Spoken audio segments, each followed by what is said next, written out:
خط میں مزید یہ بھی کہا گیا ہے کہ تحقیقاتی ٹیم کی روانگی سے قبل ہی ان کے وزراء، وفاقی وزراء جو ہے من گھڑت کہانیاں اور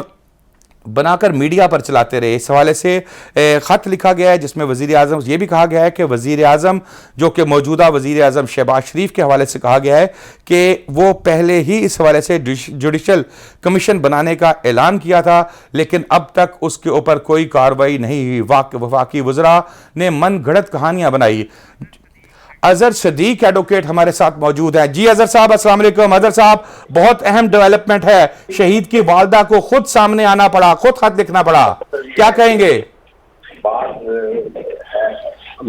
دیکھیں ایک بات تو بڑی واضح طور پر آئی ہے، سمجھیے گا میں بڑے عرصے سے کوشش کر رہا ہوں، یعنی میں نے باقاعدہ صدر پاکستان کو خط لکھا، وزیر اعظم کو خط لکھا جوڈیشل کمیشن بنانے کے لیے جس میں ججز ہوں، ان سب کو انوالو کرنے کے لیے لکھا۔ میں نے کہا کہ انٹرنیشنل کورٹ آف جسٹس میں لے کے جائیں، ایف آئی آر درج کریں۔ پھر کل صدر پاکستان کی طرف سے بھیجا گیا وہ اپنا معاملہ وزارت داخلہ کو اور وزارت قانون اور انصاف کو کہ اس معاملے کے بڑا سیریسلی ایکشن لیا جائے، لیکن ابھی تک کوئی ایکشن نہیں لیا گیا۔ تو یہ تو میرا خیال سے کہ سپریم کورٹ کو اس معاملے پہ آج خود نوٹس لے کر بینچ بنانا چاہیے، کانسٹیٹیوٹ کرنا چاہیے، اور یہ زیادہ بہتر ہوگا کہ حکومت کی وجہ سے سپریم کورٹ ایک اپنا بینچ بنا دے، جوڈیشل کمیشن بنا دے، جس سے بہت فرق پڑے گا۔ کیا یہ ممکن ہے کہ اس خط کی بنیاد پر چیف جسٹس آف پاکستان آج خود نوٹس لے لیں اور ایک بینچ تشکیل دے کر اس پر یہ کارروائی کا آغاز کیا جائے؟ جی بالکل، آئین کا آرٹیکل 184(3) ہے، میمو گیٹ کا کیس آپ کے سامنے موجود ہے، تو دیر از اے بڑی پاسبلٹی ہے اور اس کو بالکل لے سکتے ہیں، اور میں بھی ڈیمانڈ کرتا ہوں کہ اس پہ آج خود نوٹس لکھا جانا چاہیے، بینچ کانسٹیٹیوٹ اور یہ دیکھا جائے۔ اور میں باقاعدہ آپ کو پہلے بھی بتایا کہ میں خود بھی بھجوا چکا ہوں جوڈیشل کمیشن بنانے کا، پھر معاملہ انٹرنیشنل کورٹ آف جسٹس میں لے جانے کا، ایف آئی آر درج کرنے کا، اس میں ایکسپرٹیز انوالو کرنے کا۔ تو یہ ضرورت ہے، it's a need of the day کہ یہ کام ایز ارلی ایز پاسبل ہونا چاہیے، یہ نہ ہو کرائم سین خراب ہو جائے، ایویڈنس ضائع ہو جائے، یہ بہت ضروری ہے۔ اظہر صاحب، مرحوم کی والدہ نے یہ لکھا ہے کہ اس سے پہلے مرحوم نے بھی ایک خط لکھا تھا جس میں ان کے خلاف ہونے والی جو بوگس ایف آئی آرز ہیں اور مختلف معاملات تھے جس میں ان کو انوالو کیا جا رہا ہے، اس پہ ایکشن لیا جائے، لیکن اس پر ایکشن نہیں لیا گیا۔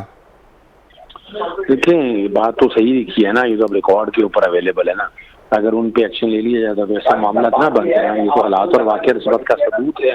کہ وہ ڈیلے کی وجہ سے، میں یہ نہیں کہتا کسی پہ ذمہ داری نہ بھی لگائی جائے، لیکن اب چلیں دیر آئے درست ہے، اس معاملے فوری طور پر خود نوٹس لے کے بنیادی حقوق کا تحفظ فراہم کرنا چاہیے اور تحقیق کرنی چاہیے سارے معاملے کی۔ اظہر صاحب، یہ والدہ کی جانب سے جو لکھا گیا ہے اس میں یہ بھی کہا گیا ہے کہ اس کو سیاسی جو ہے وہ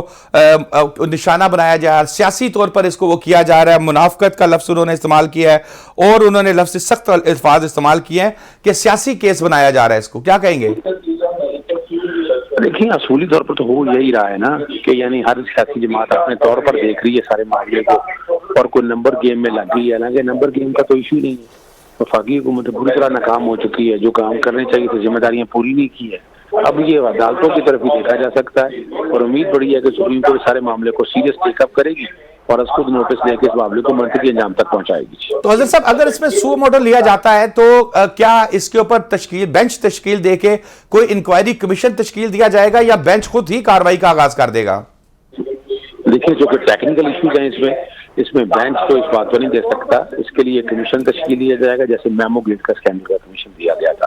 وہ اس کی تحقیق کرے گا، وہ پھر رپورٹ کورٹ کے سامنے لائے گا، پھر کورٹ اگلی ڈائریکشن جاری کرے گا، لیکن اس کے لیے انکوائری کمیشن تشکیل دی جانا بہت ضروری ہے، وہ کورٹ کرے گا۔ جی بالکل، ایک کوشچن، آخری کوشچن، اظہر صاحب، وزیر اعظم کا بھی انہوں نے کہا ہے کہ ان کی طرف سے کہا گیا تھا کہ جوڈیشل کمیشن کا اعلان کیا گیا تھا، لیکن وہ بھی کوئی جوڈیشل کمیشن کوئی اسٹرانگ قسم کا کمیشن نہیں بنا۔ اچھا، اس میں انہوں نے ریٹائرڈ ایک جا دی ہیں جج صاحب، وہ کیا کریں گے؟ وہ یعنی بیسیکلی سیکرٹری قانون بھی رہے ہیں پی ٹی آئی کی گورنمنٹ کے اندر، لیکن وہاں سے امید نہیں ہے کہ وہ اس کے خاطر خواہ رزلٹ آ سکیں گے۔ یہاں کو حاضر سروس جج دینے چاہیے سپریم کورٹ کے یا ہائی کورٹ کے، تو پھر امید کی جا سکتی ہے۔ بہت شکریہ اظہر صاحب آپ کا، آپ نے ہمیں ڈیٹیل سے اس کے حوالے سے بتایا۔ ناظرین، انتہائی اپ ڈیٹ ہے، ارشد شریف شہید کی والدہ کی جانب سے chief justice of Pakistan justice Umar Ata Bandial صاحب کو خط لکھا گیا ہے۔ خط میں یہ کہا گیا ہے کہ